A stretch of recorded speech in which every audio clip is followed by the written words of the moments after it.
ना बे जोबोद गोग्गाथाव मोनसे सम माने जोंथ' दा बेखौ साननोनो हाया स' आं गिबियावनो बिगोमा आदाखौ चन्द्रकान्त आदाखौहाय आङो गोजोननाय बावो गाहाम हामलायनाय बावो 50 बोसोर कमप्लिसन फुरा खालामनायनि थाखाय जों गोग्गानाय मोनो जे बर'नि थियाटार मोनसे एसेबां माने आपस एन्ड डाउन्स बर' हारिनि सम थांनाय समफ्रा स' बेबादि समाव बिथाङा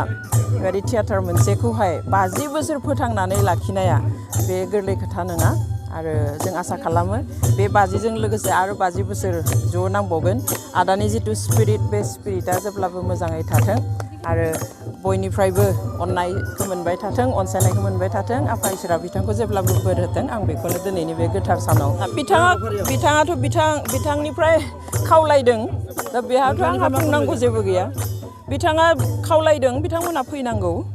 आरो बेयाव आंहा बुंनांगौ जेबो गैया बिथांमोनखौ मान होनानै खावलायदों बिथांमोनाबो एटलिस्ट बे प्राउड मोमेन्टआवहाय नुजाफैनानै बिथांखौहाय एटलिस्ट माने गाहाम अनसायनाय बावफैयोब्ला मोजां जेरैहाय थांनाय 50 बोसोरखौ अनसायबाय बेबादिनो उननि समफ्रावबो रायजो राजाफ्रा बयबो अनसायनांगौ होननानै आं खावलायो थांनाय बोसोरनिख्रुइबो बांसिन गाजा गोमजाहै जाहाथे अनसायो बजबनानै लाफिनो आं बेनि थाखाय रायजो राजानिसिम खावलायो बेथ' आं बेनिखायनो बुंदों माने सोमोनांथाव बाथ्रा बिथाङा जि इन्ट्रेस्ट आदाहा बे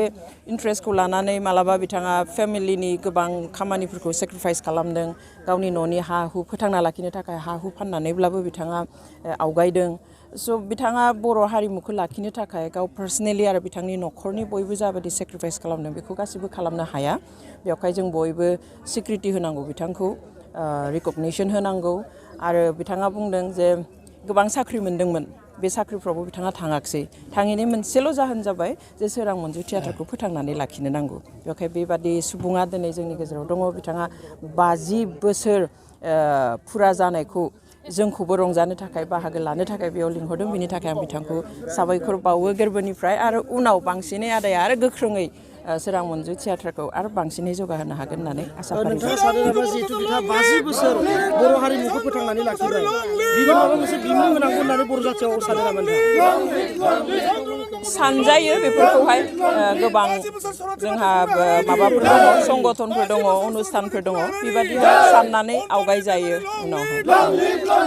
बेफोरखौ मोनसे रिकगनिसन जायो आरो बेबादि लामायाव हान्थिनाया गोरलै नङा गोसोआ गोजोनदों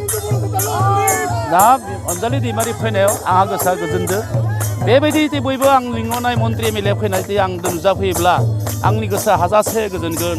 आरो बेबायदिनो आरो फैगौ बारावबो गल्डेन जुबलिनि उनावबो आं थियाटार खालामनायनि मोनसे गोहो फैगोन आरो आलासिफोरा फैबावनो गोनां गोबां दं नाथाय किसुमाना फैयाखै आंहा दुखु बिथांमोनखौ फैगोन होननानै आङो बे माखासे अनुस्थानाव इमान थाखा फैसा गारबाय खिन्थु बिथांमोना दिनै आंदो मानो नुजाफैयासै किसुमान बेखौनो आंहा दुखु नांदों दिनै सोर सोर नुजाथिफैदों दिनैथ' दा गोबांथा आं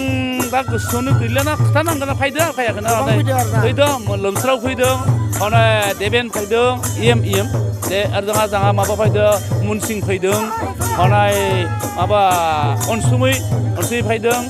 ओरै बिदिनो जोंहा अनजालि दैमारियाथ' फैदोंनोखा आरो दा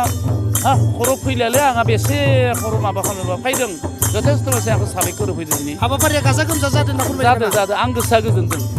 आरो जुदि बिथांमोनखौ लिंना फैयोमोनब्ला होमबाना बे हाबाफारिया रासिन गोजोनगौमोन आरो सोरां मन्जु थिएटार खनाली जयন্তী উৎসৱ আজি দ্বিতীয় দিনত ভৰি দিছে এই দ্বিতীয় দিনত মানুহৰ সঁহাৰি যথেষ্ট পাইছোঁ মানে ওচৰত যিমানখিনি গাঁও আছে গাঁৱৰ সমূহ ৰাইজ মানে ভিন্ন জাতি ভেদে ইয়ালৈ আহি অংশগ্ৰহণ কৰিছে সকলোৱে সহায় সহযোগিতা আগবঢ়াইছে আৰু চবৰে সহায় পাইছোঁ আমি ইয়াতে আমাৰ আজি এই দিনটোত বিভিন্ন কাৰ্যসূচী হৈ গৈছে আমাৰ ছবি অঁকা প্ৰতিযোগিতা চাফাই কাৰ্যসূচী আৰু বাথৌ স্তুতি ভিন্ন ৰাতিপুৱাৰ দিশত কাম আৰম্ভ হৈ গৈছে আৰু এতিয়া 2টা বজাৰ পৰা আমাৰ এটা মুকলি সভা আলোচনী চক্ৰৰ নিচিনা বা আলোচনা সভাৰ নিচিনা হৈ আছে ইয়াতে বড়ো উইমেন জাষ্টিছ ফৰামৰ মুখ্য সভানেত্ৰী মাননীয়া বাইদেউ শ্ৰীযুতা অঞ্জলি দৈমাৰী আহিছে আৰু এক্স এম এল এ BTCৰ এক্স এম এল এ থানেশ্বৰ বসুমতাৰী তেখেতে আমাৰ আজিৰি সভা মুকলি কৰিছে আৰু লমস্ৰাও दैमारि মাখন বসুমতাৰী আৰু বিভিন্ন আলহী ইয়াতে আহিছে গোট খাইছে আজিৰ দিনটোত ভালেখিনি তেখেতসকলে আমাক মানে উৎসাহ যোগাইছে क'क्राझार नोगोरनि आर.एन.बी लामाजों थांनाय बागानसालि वार्ड नम्बर 8 आव रायजो राजाफोरनि गोग्गो देहा लाखिनो थाखाय सानजोरां इन्टारप्राइजआ गोदानै जेनेसा वेलनेस प्राइभेट लिमिटेड बेखेवदों। बे सानजोरां इन्टारप्राइज आयुर्वेदिक गलायाव मानसिनाव जानाय गेदेर गेदेर बेरामनि मुलिफोरखौ मोननो हागोन। किडनिकाव अन्थाइ जानाय, आथिं आखाइ जरा जरा सानाय, लिभार गाज्रि जालांनाय, मोदोमनि माननाय आरो बेनि अनगायैबो बायदि बायदि गेदेर गेदेर बेरामफोरनि मुलिफोरखौ बे सानजोरां इन्टारप्राइजआव लांफैनो हागोन। सानजोरां इन्टारप्राइजआव गासै बेरामनि मुलिफोरखौ हलसेल राङावनो लांनो हागोन। सानजोरां इन्टारप्राइज बिगोमाया फोरमायबावनाय बायदिब्ला नैबे 9954157149 जानबुं नाम्बारनि गेजेरजों नोंथांनि गोनांथि जानाय मुलिफोरखौ सुलाद लानो हागोन।